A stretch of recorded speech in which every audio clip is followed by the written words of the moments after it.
jacket baby egu aka onua ne jacket de no eni sa wa anko bia we stay enye wakono ye chinkonwa so a ye de kase ye som ye me nana Okyere erukuo bensi abo mene oikupiesie Kwame Asante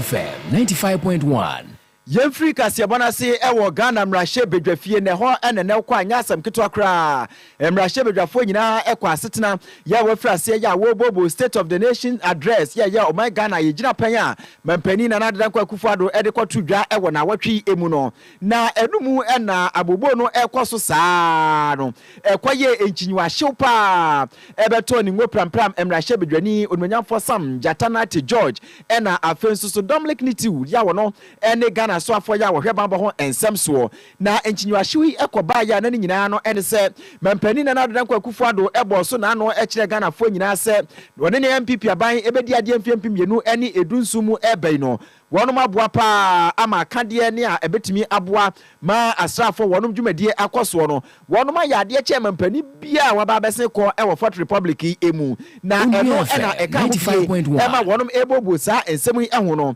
na NDC mrahye bedwafo no ejidi se asema mampani eka ye no wonum ene ne ya adwen a enye yie wode atudwa ekire se wo mampani state of the nations address wode ekotudwa no eye ade senka be yanka de exchange honko a ena wonum ebo ho amane sanse ene yamamu a ekoso ene se de o my Ghana economy aye no wontumi enkase wabo ho moden ewo baabi wabra wabo asrafo ma bambo ne ade ekoso ya wobetumi ede atoto NDC abandada no eho na sanchinwahyewi ene ka ho bie ma owura Dominic Nitiu ene owura ya wono ene ye ni ngo prampram mrahye bedwani onmunyamfo Sam Jatana te George wonum ede eboni anachese enya sam keto akra nya se ntokwa na no moko nemom no ano baba ye ne se de na ekro no yekọ mrahye bedwafie na yenkotie bi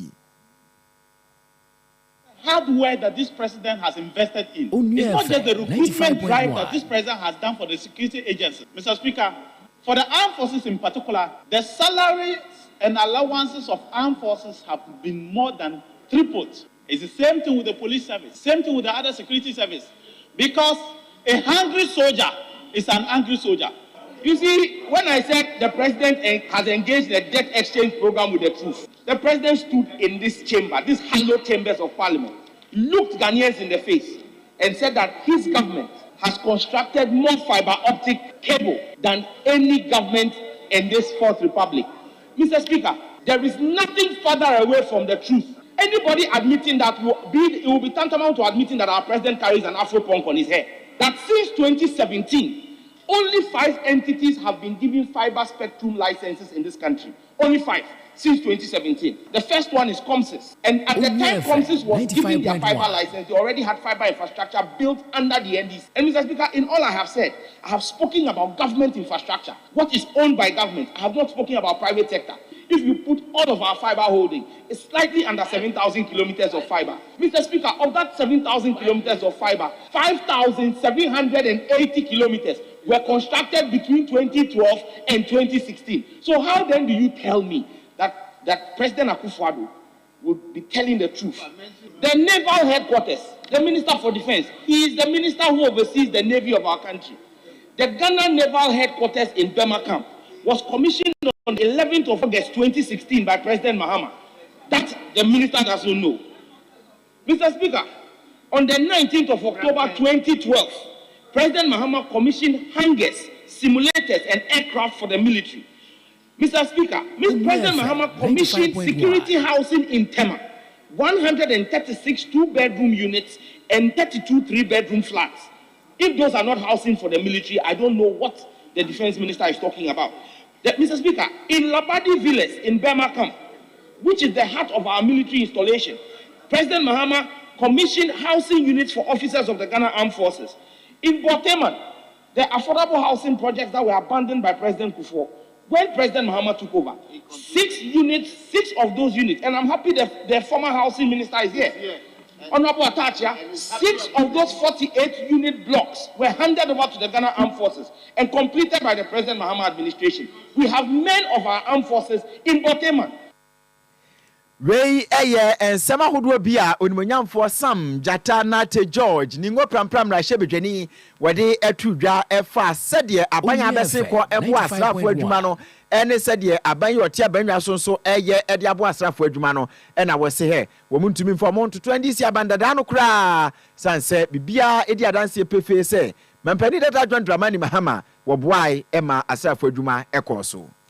Na omampani amani obebode kire wo men ye ne eno na ayese sebe aboa potraka afa so na nkokọ soso yi na kirekirefo nkabomku a ye frɛ no nat wo mo de atodwa akire mu se omampani e wo the state of the nation no a wo beka ye nya afi na ye be ne so ye fa pen ne ye de si paper so na ye twe ye kikitwe ye hwene so as assistant headmistress Okopam school fees ya yetimi unu sa capitation grant e free afi ya hyase ebesi bosome miensa yi wo mu wontu ye bi wo bo ekire mu a ebe se emfie miensa etwa mu yi capitation grant no ne ba no aye bibie wo honom emayiye kra akoyes na dinner phone boot na kama de chen out of order sa enti ama de kire ne adesua no aye dene.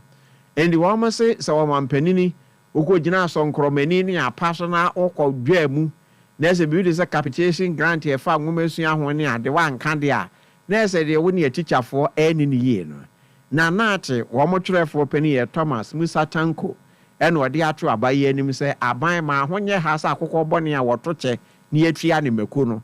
And one word near a pesukura or cotu moon, dram. The man when ye house are pine so. Nedi mwenimi ya capitation grant na fabra Thomas Musa Tanko asade aka ho se e kamia kwaye se aban ene wo bie na no 90 degree na ne sintete sintemu na ne ketrema so ko ka ho a ne wa humu a afa ngomasua ho so obekọ no bibia ema se ne bibi de se adwuma ye adane asem kese wo Ghana abewie suku abetnafio. Na this what do ma me kwanse mu a utire ye na ayo ba na obi abewareko na me ma ne de oba be na ebe fa wa akwahwe wo na ne wada ne kotobonku sifie sa emwa na adi ba ko a edimu pa anase ba ko na bi nu a keye hwe ni mo no eye wo nga o ma wi school na mo ni dwumanye adi bi e ha adwe papa ensane se o hwe statistics na wo ho no enye too good.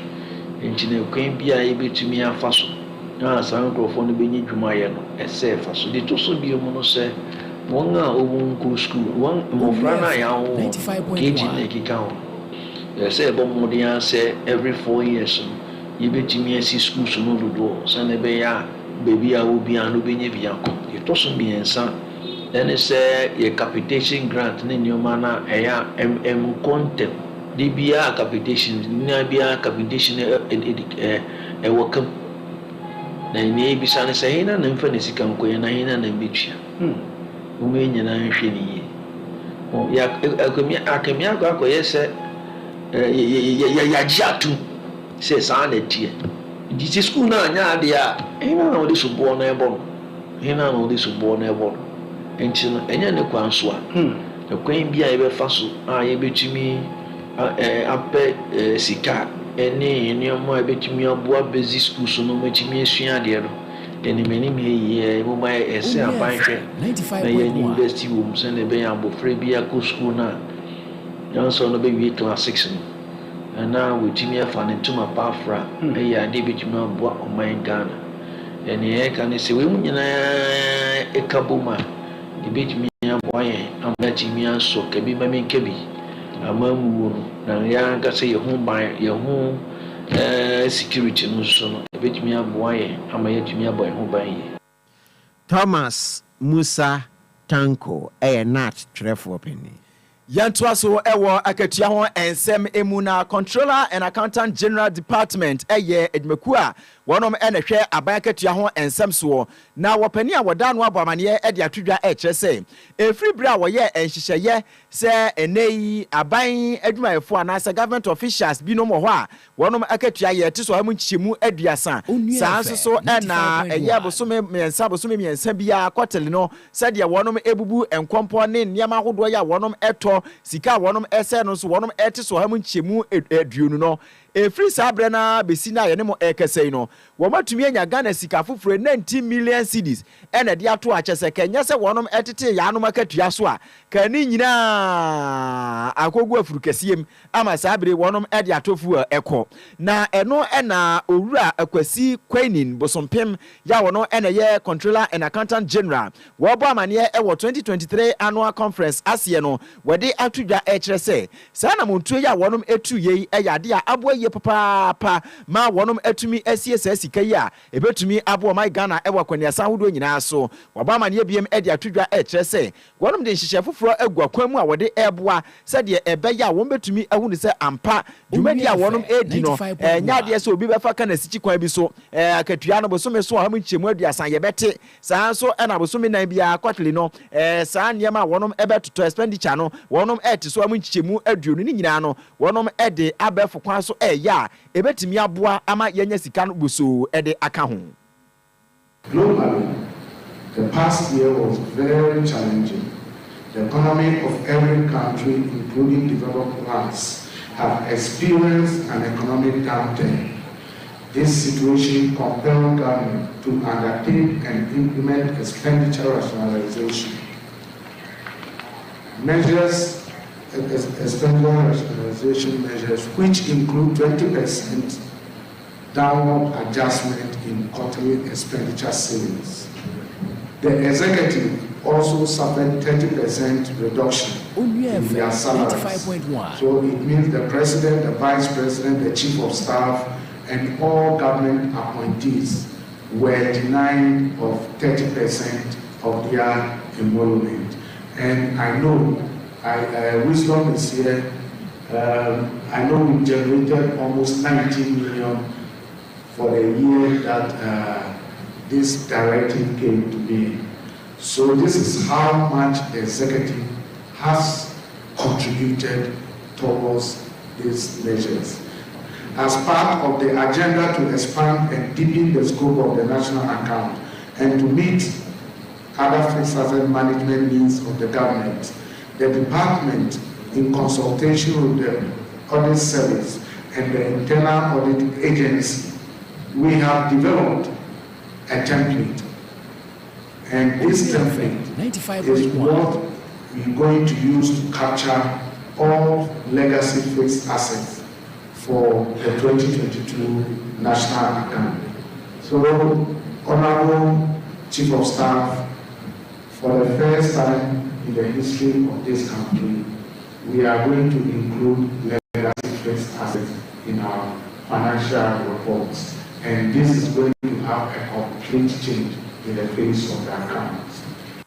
Enia yeko ekwotie yei eye Controller and Accountant General onumunyamfo akwasi kwanin bosompem ena wachire nensem emune no achi no ena akosua fremo pare ya woye chief of staff wono so ede etudwa na wobo controller abaso papa ewa dwumaso a wonom ayo aboa menne yenye 19 million Ghana cedis akwa ne se na sika no wo hen ene de achire yebaka ho ase 95.1. The Controller and Accountant General's Department, through a number of important interventions, such as the e-pay slip, e-SPV, and e-travel, has helped in advancing the government's digitalization agenda.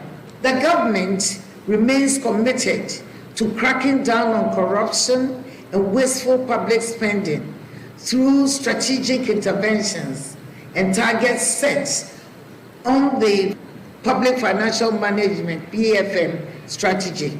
The PFM recognizes that achieving overall improvements require a combination of the right policy changes, political commitment to reforms, and the design and implementation of the appropriate systems and tools to enable better outcomes for the new policy orientations of the government. This is also in line with government's effort aimed at creating business-friendly environment and invariably harnessing better opportunities for Ghanaians through improved fiscal discipline, containing deficit, booting out corruption, and ensuring interest rates are reasonable, among others.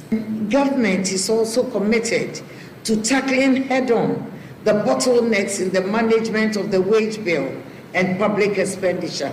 Such measures will help in creating a more business-friendly environment through a deliberate orientation to attract the needed human and real capital expertise to be able to realize the expected economic transformation. 95.1.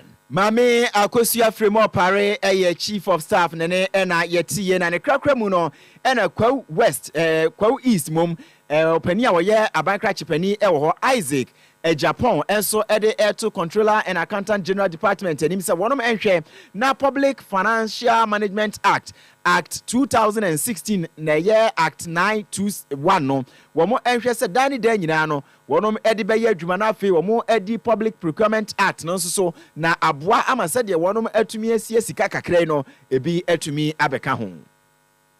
I wish to urge you as accounting professionals to work closely with management of your respective organizations to ensure full compliance with the Public Financial Management Act 2016, Act 921, the Public Procurement Act, as well as other relevant enactments and regulations in the management and utilization of public funds at your disposal.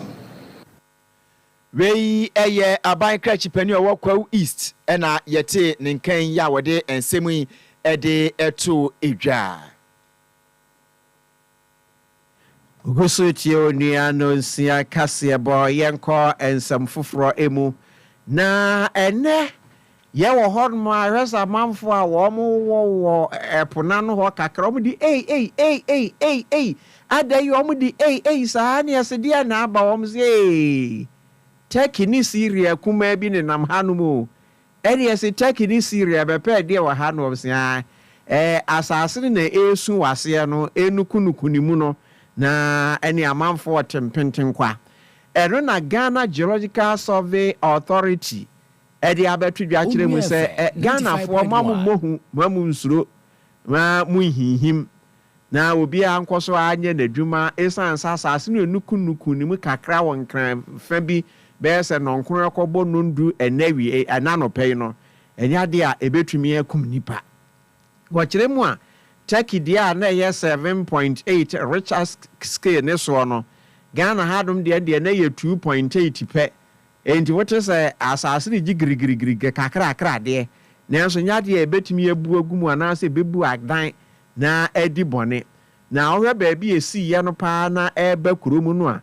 na chese ene Jamestown ehonom na kan wo mo kese pa na wose wo hwe de ekeka kwedi a kia loto kiosk kurentimi emu no na omanfo bi omo High Street ena Ridge ene Accra Central ena wo mo che eho empopoye kakra na wose se de asase wo so mu nsamesitie no obi antimi mfa na ni nsusu afidie bi ani ho abetim de asi ono makase yahwe ehunu sasase be wo so enti se hurricane anu de ebubu ba wo je mfre wo wiemu a otimu se hurricane wo bay enti yenya hu bibi yema omanfo ntunko ene ade no da bi we de wonti o ubehuna na sometime na waba abedu na ene ho asem ano no na yenkwe Ghana Geological Survey for ye ja wo mo na ehwe asase mu hwe abo ene ade mu hunu de esi wo mu yi wopani ba ko a wodi ntintima ho pa yowura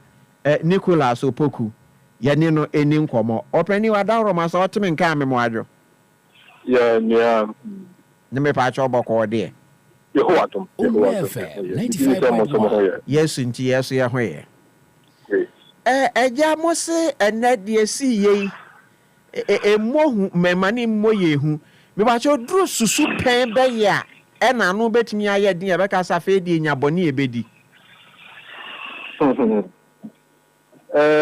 or kase my mohu in the sense say in earthquake preparedness education, you know, yeah, kase as we see remain calm.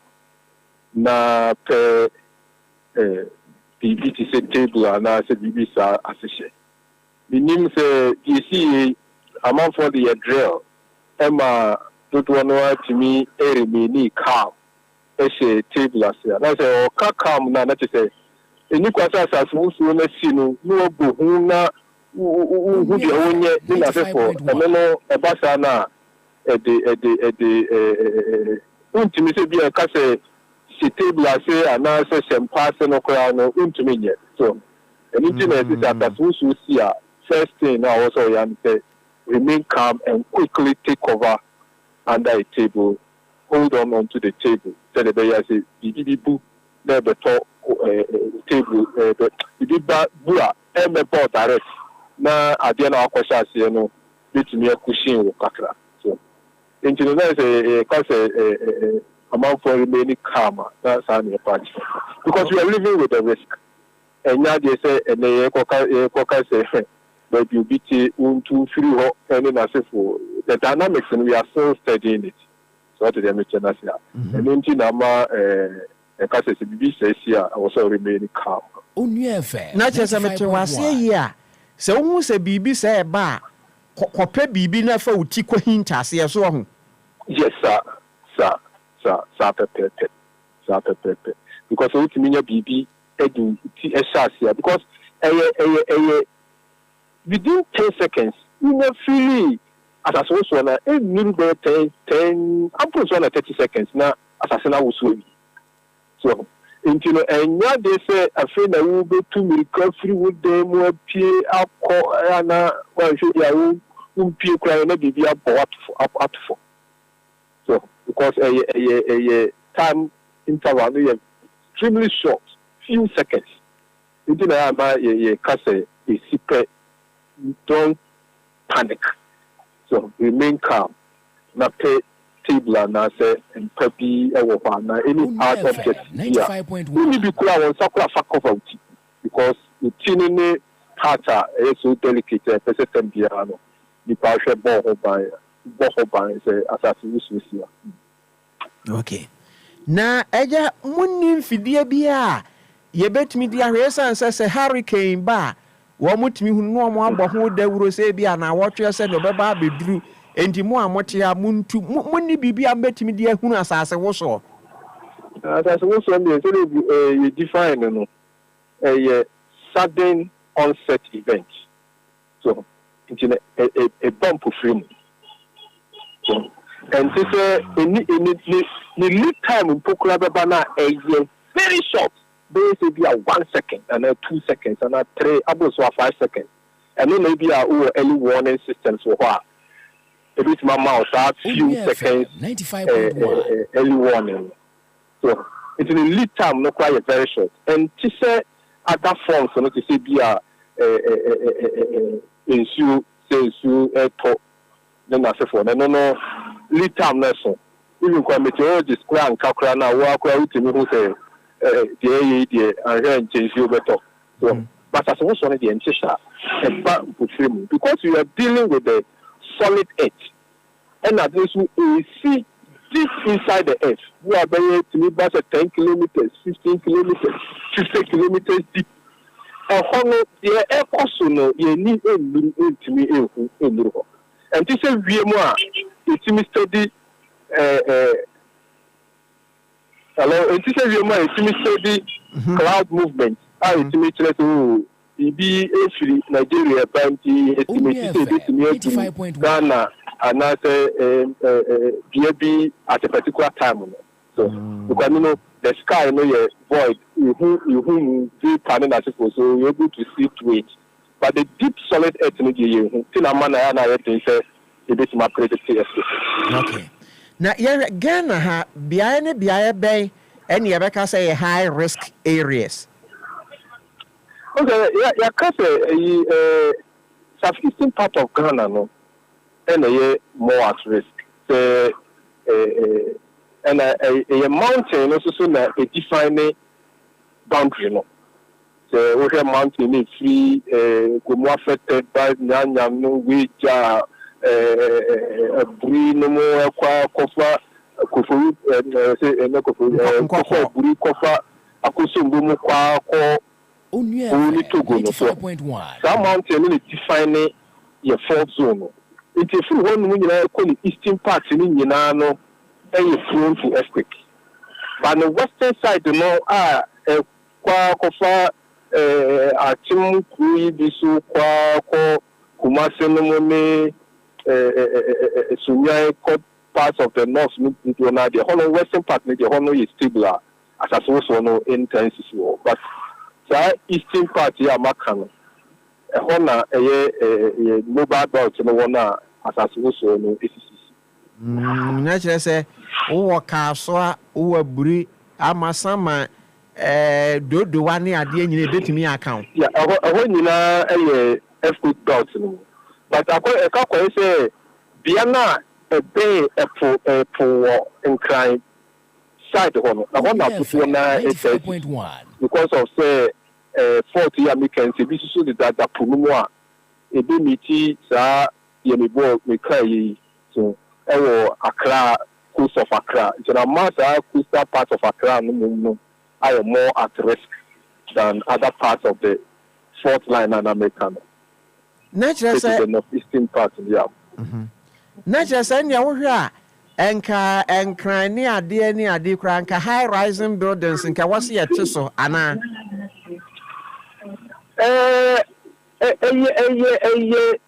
Dicey question and here and thorough research of the geology number who are saying that they are see diamond. So we hear good researcher at any baby we see at that attention, we see here it be to me and at the height of those in Okurano. Maybe I will take it here and maybe later on study will show maybe a certain height of those in equal that certain height to be in collapse. Meaning, a researcher also in deciding where to build your high-rise buildings. So, you know, and you completely new say you see high-rise buildings crowd war, maybe earthquake war. So, say what's that? So, maybe you choosing a conducive for it, and the type of storyboard we see so a manner it means survival. Okay. When we take it here, it is survival, it is survival. So but the other say and then another risk is very high, say I'm survival earthquake now, and now risk and that's a disaster now no because you move to by Kitwana a short doses in a year. So boom pokana now who practice the Americans we should take glass and I said, when I'm saying it to have been, you know, it's me in your own car. It is it's me, your treaty, it be a room crackers. Everyone, so no, so we see no one seen here, and how. Na man for be can say, oh, baby, the second swag broadcasting in so nano honor. Adenwa omo motiwa no omo asa akọ funifuni bepone so no ame honom ne tena ye very risky bibi silent here say you know me kono say asase wo so fie and see wo hompo ne kosi baby a we ti no ba no betu me wo so me kono pa kesi so because of the one say the city me wo so me kono yi.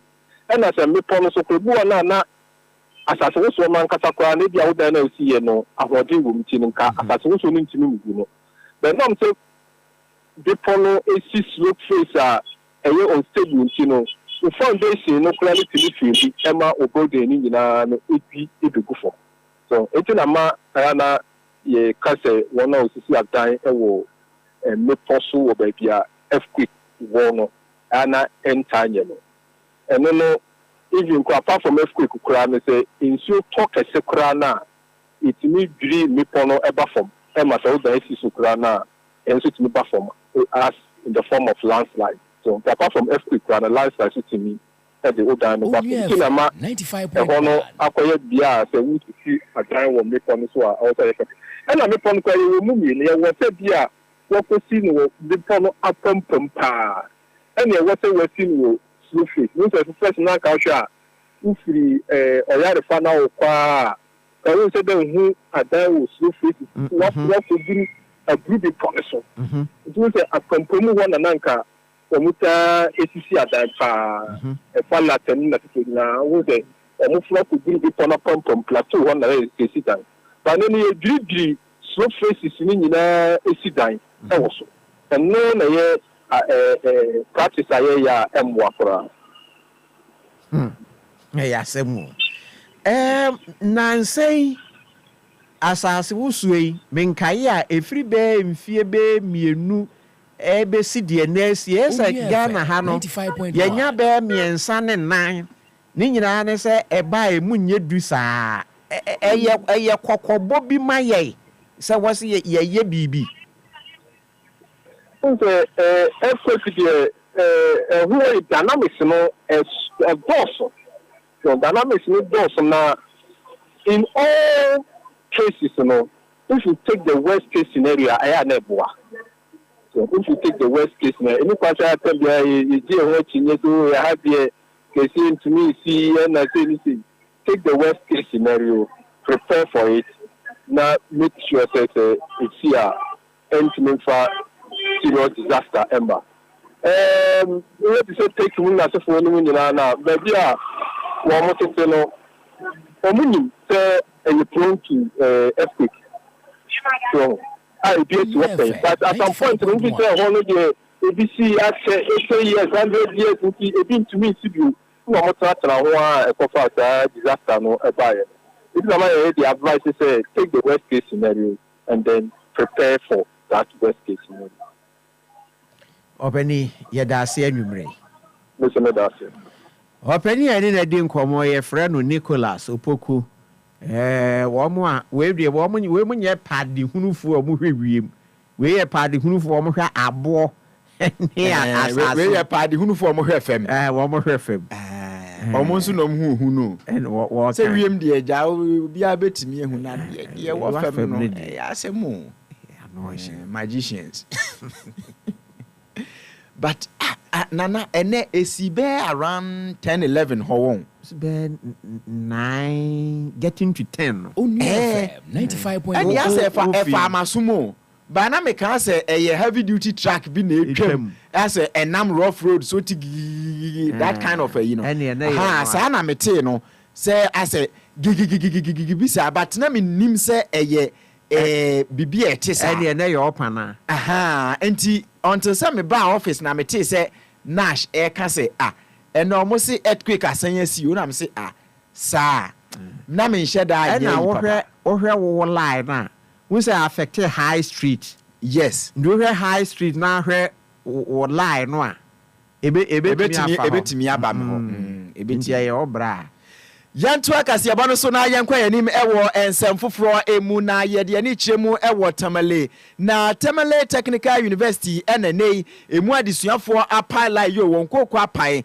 ensem adesuafo eka nyina ene se yane mo eka sei no se uba school no mu a fees a wonom etua afi no empanifo hwesuapon no so no wonom ede ha mu nchichemu edunum 15% ena wonom ede atoso eno ena aka bi ma adesuafo eche se ye no ane sen ena ame woni ekoyi ana sa afo ne ekwa hata wonim de wodwena ho a wonte ase na se de wanwene ho yie no aka bi amene ye yanko ene afirichi wa hye kokromotie so ne yeka hwe se ya katwen adan a wo mo se sede empanifo a wonom ene da Tamale Technical University no no womato school fees mu afie no wonom etiase a enyeye Abdul Rahman Azigiri ena woye convener edema adesuafo a wonom eye oyekire Yet, there's no washrooms in campus. Students, when we come to campus, we have to dedicate ourselves to problems for taking washroom in campus. There's no internet connectivity. When lecturers don't provide the handouts, students, we have to struggle how we go school fees, accommodation, also how we are preparing for data packets fees as well. So we demand the center from do this and paying for it. And also for now, we don't know what we will do. We'll not get that, so it's happening. Thank you. Ray Aye convener Edema Disuya from Tamale Technical University, Abdul Rahman Azigri Nanwechino, and Director of Public Affairs Edema Suapoi, Ura Usman Mubarak, Yawonoso Ayi and Samanono, what they are true garden and Saka from Tafri Yasa, Yanu could da, so I'm 15% be out to school fees, no SO. Major issue of increments in school fees, it is not, and I'm saying authoritatively. Do you have any intentions of increasing? Because you indicated that GTech has given directives that no school should increase beyond 15%. So are you increasing by 15%? That is their agitation. That is on the table. We discussed it yesterday at the academic board meeting, and a decision was taken, and the committee is yet to sit down to see as to whether the school should increase by 15%. We have the option not to increase. We have the option to increase 5%. We have the option to increase 10%. We have the option to increase 15%. But the most important thing is that even if we increase it by 15%, we are not doing anything illegal. You can recall some institutions in the south increase their fees by 15%. Some of the students went to court, and the courts responded that the institutions have the right to increase the fees by 15%. But for Tamale Technical University, authoritatively, we have not increased the fees by 15%, even though it was discussed in the academic board. Usman Mubarak, a public affairs director at the Tamale Technical University. Na nwachino na wose yi nsema edifa adusuafo ne nsema waka se adan kra wonum be lectures wom ni ade no eno susu kra na enoso je se wonum enya infrastructure na wonum ade aye adwuma na se de asua de ni nyina susu opani ya no kire se ne de an de ye no kra de na susu empanifo ade suapona no eguso a ebo homoden se de be ya sa hawo ni nyina no obesia no concern. That is a legitimate tool they want to employ. They have different tools to apply, and one of them is to boycott lectures. One of them is to sit down. One of them not to attend lectures. But what we are requesting them, it is their fundamental human rights to boycott. We are requesting them to rescind their decision, give management time to consider their petition, so that at the end of the day, management will take a decision in the interest of the school, in the interest of the students, in the interest of the community. We are not doing anything to harm them. They are our brothers, they are our sisters, they are our kids, they are our aunties. So what is key is that the university should come out with the best policy, so that at the end of the day, our students can match any other students in this country. We are in a competitive environment, so we must start doing things right as a technical university. We are no more a technical polytechnic, so our students should appreciate the fact that things have changed. We have to up the game to meet the standard. That is what I want to tell our students. They should be measured in their demonstration. They should be measured in their utterances, so that at the end of the day, it's give and take. We give them and they take. We also give them and we also take. Onua FM. They public affairs director at the Technical University of Tamale, Usman Mubarak, and Okyere Ensemui.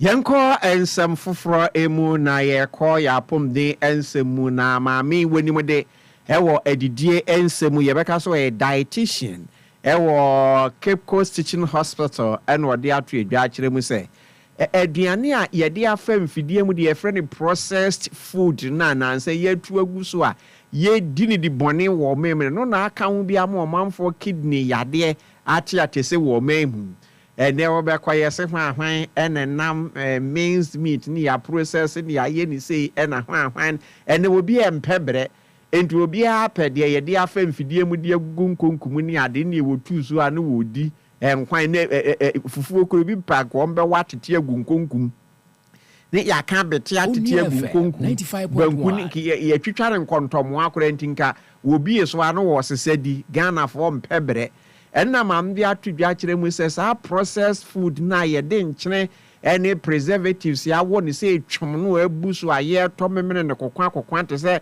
enkoko egu asayam farms di aburu no eri ne bewi ase na akwa kidney na akwa fasam kese de abeso aho a wote ho baabi a enchie Madina Habib wɔde atwedwa kyerɛ mu sɛ woba Cape Coast aban ya asabea hɔ no a ne fa hwɛ adidie ne mu nuane nnuro nsɛm so no wɔn atena ase ahwekɔ mu ahunu sɛ enipa a wɔn de kidney yare ba hɔ no wonu wɔyɛ ne bedidi nkɔmɔ bebusabusa ne nsɛm no a o na kyerɛ sɛ otumi sɛ processed food wawe bi edi egu ne yam wawe ne we paa a ɛnya asɛm kuma ɛno ne nɛ de abɛ ndɛma kakra yɛhu as dietitians nkɔmɔ kakra yɛ ne nipa di wɔ ha ne sɛ yɛmu nipa bebree ɛba yɛ aduane sɛm a nneɛma a yɛde afa mfidie bebree ɛna nneɛma a yɛafa ne sɔ ne so bebree ɛwɔ yɛ aduane ma a yɛdi ne daa ne daa nyinaa na saa nnuane yɛsan nneɛma a mede akɔka ho sɛdeɛ ɛbɛyɛ bɛma no akyerɛ ne nti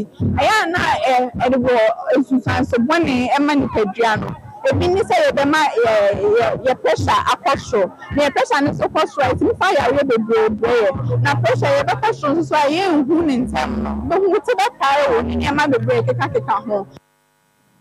Madina Habib wɔn yɛ dietitian ɛwɔ Cape Coast aban yɛ asabea na wɔka processed food munti o processed food a yɛde preservatives akekakeka ho no a wɔwigu yam no we asem yetwapo beta me de mini adage am de no aduane o enso yeses we nya adage anyare a wunya adage wu na maami wono ewo renal unity honom ewo Cape Coast aban ya asabia honom a yefre no Eunice the graft Eshon we nurse ni en wo kire mu se de kidney samne dawson no wo mo ti ase a enye wɔsi anya hwe kora na wɔtwe bia na wɔn yɛ nya nipa bɛɛ nan ɛwɔ Cape Coast nkoa o enikyɛ Cape Coast nya bi Kolebu nya bi range kora betumi nya bi Komfo Anɔkye Tamale nom ne de keka ho ana kyerɛ sɛ ɛkɔ animu paa ɛwɔ Ghana ha World Kidney Day and then per our statistics globally, the incidence keep rising. And we have Ghana is about 13%.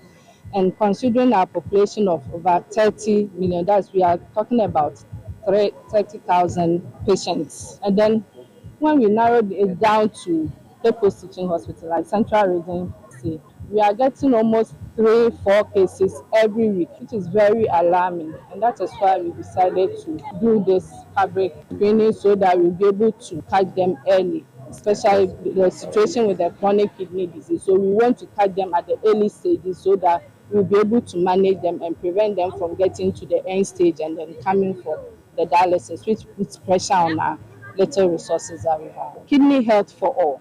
We know some of the organs we can do without it, but kidney, heart, brain, and other vital organs, you can never do without it. Though someone can survive without, you can survive with only one kidney. 95.1. But when you lose both kidney, then it means almost a death sentence because transplant is very expensive. You cannot afford it. You have to go outside for it. And even that one, getting a donor and then Any ayati ye mami is the graftation or no renal unit or Cape Coast abaya sabia na owurei wono wache se ni obi a mehwe ne kidney na no ni odi mirika kridi no se hwe mame nkore na mkɔhwɛ de na gya me hu so nsabro ba betimi ye didi ene wono ekɔ bi wo so wo mo ayade se da ponda ete se no wo mo afa sa akwanya no so fra mansan so obi a so emehwe ne de na enra mi honu the WhatsApp status of Menyanko Bakwa or Yejuma dialysis unit saying that obey health screening. 95.1. Mrs. say yapomide hu hia chen bibia se wo ahoden a bibia opebia nsabetimi aka no asasi so enti no do me busy dey ba me imagine say no patutu to meba ha na mabeka anuanom ne adofo na ye nyina ya go through exercise. So far, BBI kama me buy BBI ni diswo ye didi processes ni mo baby adru ye me ba kwa ko hu ebimo. I think the dietitians to them from them ma doctor for it's been a wonderful thing. The Mekache Hospital penifo any dialysis in Pennyfonia and say, Yankupon Shaw Munina for say or more at this idea we Ebama Yina, Intiminia de Bia, but the best friend says, Aquania Bia, but say, Amuma in any way. Now, they will born some quetry, said the Baya, Dofunu Bia, Bitina Bajana Pumna, Sapum Dimuya, ye Bias, and Sabitimia Cantasada, and Comma Munina, the Dalmas. Na ono okodwumede na obi de say Veronica ne erefua wo mo take kidney ho asem no enom say mami enkwai na ho da so ne beema to wo nyina do ho konu mu bi nti eye won o kidney dia wo check eye na ba ko ne da bia ndie masa inu sa wo magazine wo se wo twini mogya rekro beka gu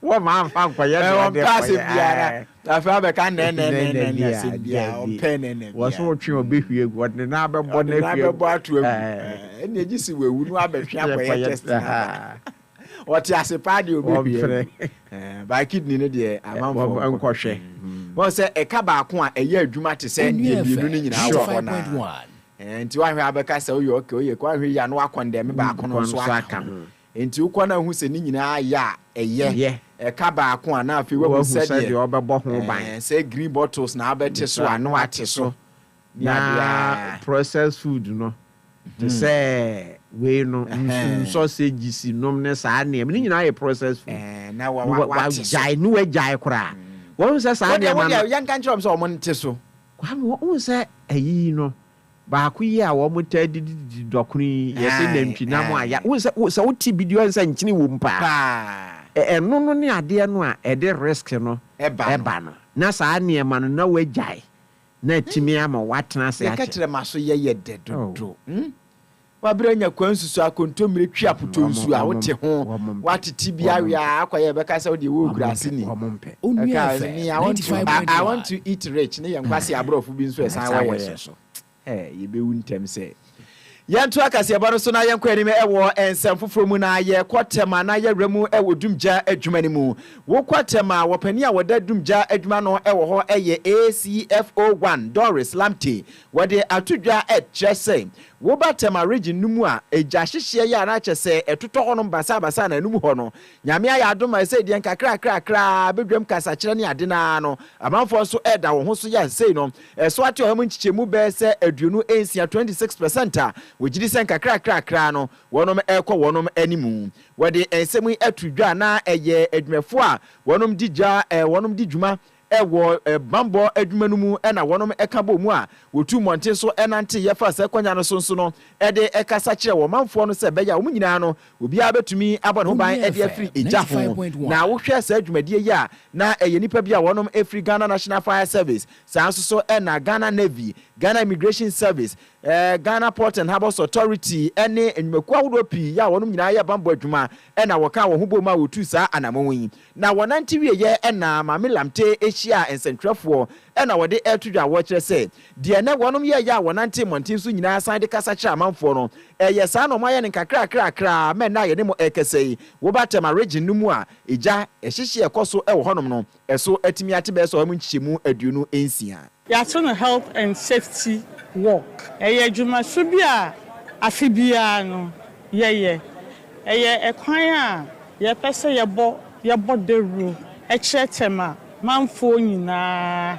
efa eja hyehye ho ene ekwan a ye nam so a eja hyehye no ebeba for afei so no it is about solidarity samo hwe ya enye fire service for nkwa ye ne navy any immigration any gapoha fire service for it's like solidarity ye pese ye nyina ye kambom na ye nyina ye security services no na ye nyina ye adwuma together sene be ye be matema mantem ha no etumpon at the same time so no na ya cable the fires afei so no it's about fitness apomuden ye adwuma na ye no ye ko fire ground a e ahoden enti se unni sa ahoden no na wanye sa niam bia obekọ fire ground no untumi perform ye running hose even carrying the branch in the crane so na famu ba no enti ye say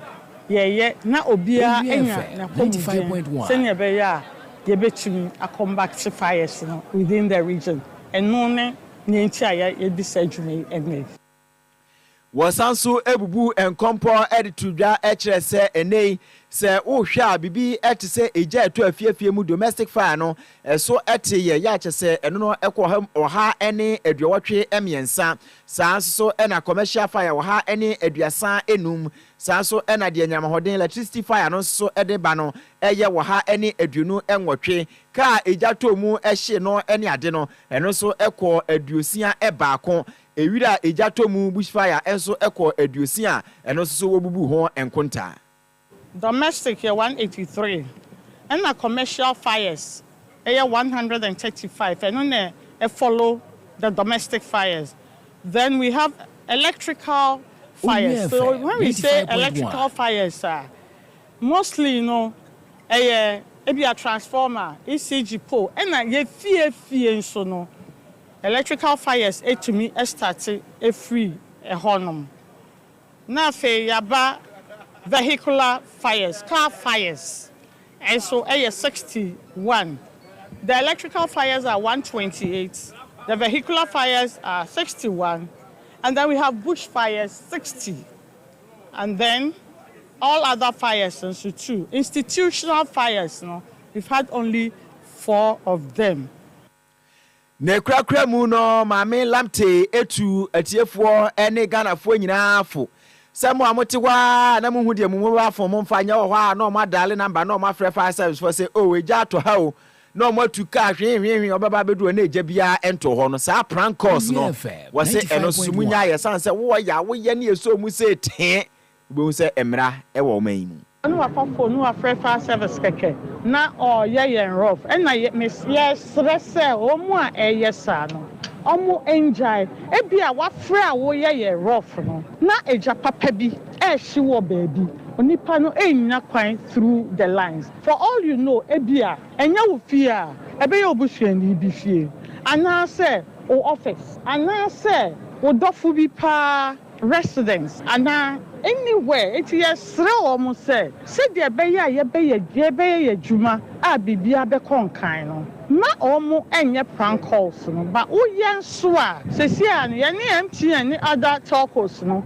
be back together ye fish wo out ye be ma emra no anywhere di senia ese it is mo munjai sadie 95.1 ACFO Doris Lamte Tema Regional Fire Commander Nene ena yetie kwame nana odi yapon ko na asem no medwene mentiase se edi nipa wadwene mu da ho ayere mu ntinsi mu dabi ne ma fa me fun me nya girl afre no ma afre wo bia dabi ma afre kwa abia Asante ne ma kodale fire na police ana ambulance me frɛ wo so wo meye me dey se na kire wo se nipa na ye wo wiase no enkanka wo man Ghana mu no enye ye nyina na ye pepepe saa o enkoyi o enkoyi wo ko frɛ wo so wo meye dey ijanto baby a wo se momra na car no mo atunu at this speed no ebetim kura ba se trotro a wo yere timu ba fie no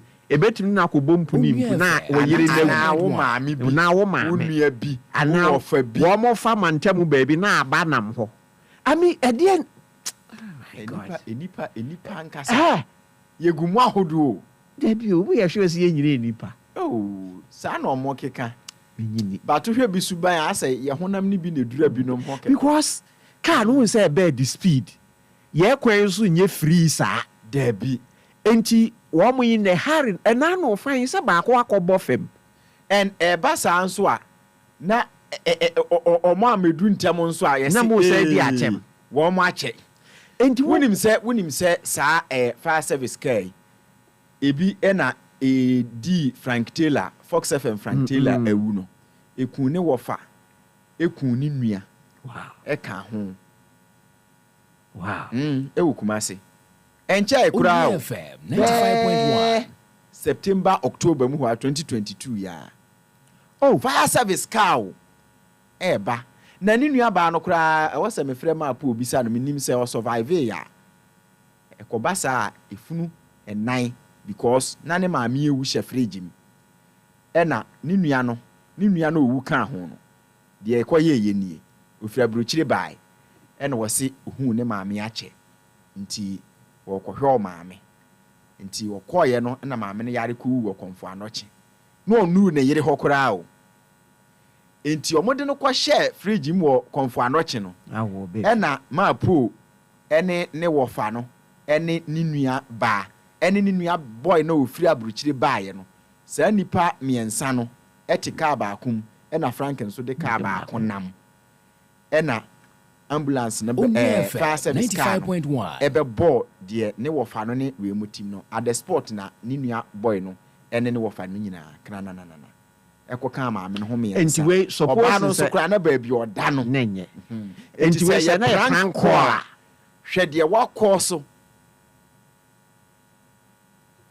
achiefo yɛsrɛ mo mfa nkyɛ yɛ mo messages no yɛbrɛ no so wɔn mo bɛyɛ weekend party DJ Tricks na abɛgyina ha bobɔ ne nsa gu ne bɔ no ɛsɛ bɛka ho wɔkyɛ wɔ fada pɛm ɛde wabɛgyina hɔ wɔsɛ wahyɛ ase emiemi adeɛ sɛ DJ wuli deɛ wo didi sɛ wɔ me no ba yɛsɛ abinchi before pressure to me no ba munim de obetimi aye de montwen no enti wo ba no wo ya no mo hu se wa me enti de a wo so tena aduane ho na wutie oye bibia ma ne nya ma ne nya wa se mfa ya asepan hye sanity Tricks gina ho ye nhua ne nsa ho ne nsa ho ebon pan la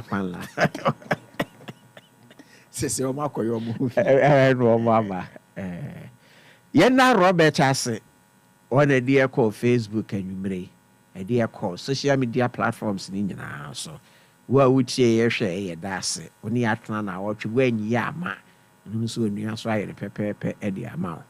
Dear call, nah, rather Yasabishia. Me did in a notch the Ruko Bensi abomine. I could see Kwame Asante. Yakram when we can party at a twice was it watching a year. I see, remember. Indeed,